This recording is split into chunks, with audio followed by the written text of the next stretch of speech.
என்னதான் பார்த்து பார்த்து சமைச்சாலும் பாசுமதி ரைஸ் உடஞ்சி உடஞ்சி போகுதா? அப்போ நான் சொல்றது மாதிரி செஞ்சு பாருங்க. அரிசி உடையாம நீளமா வரும். எப்படி செய்யுதுன்னு பார்த்துடலாமா? இது செய்யறதுக்கு நான் ரைஸ் குக்கரை ஆன் பண்ணியாச்சு. இதுல 2 ஸ்பூன் நெய், 2 ஸ்பூன் எண்ணெய் தான் ஊத்திருக்கேன். இது கொஞ்சம் சூடானதுக்கு அப்புறமா ஸ்பைசஸ் எல்லாமே போட்டுக்கலாம். அடுத்தது பிரிஞ்சி இலை 2 சேர்த்துக்கிறேன். அடுத்தது உடம்புக்கு ரொம்ப ரொம்ப நல்லதுங்க கருப்பு ஏலக்காய். அது இந்த மாதிரி ரைஸ் செய்யும் போது ஒண்ணே ஒன்று சேர்த்துக்குங்க, ரொம்ப நல்லது.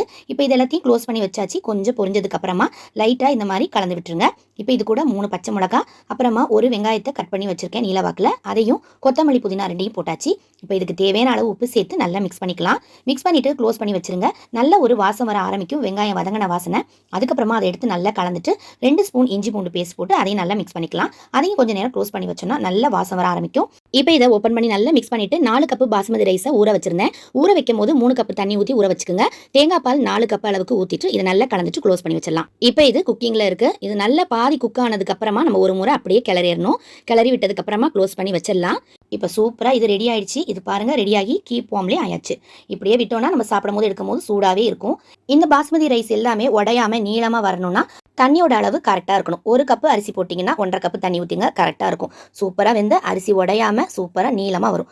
பார்க்கறதுக்கு அழகாக, சாப்பிட்றதுக்கும் சூப்பரான தேங்காய் பால் சாதம் ரெடி ஆயிடுச்சு. நீங்களும் ட்ரை பண்ணி பாருங்க. பாய்.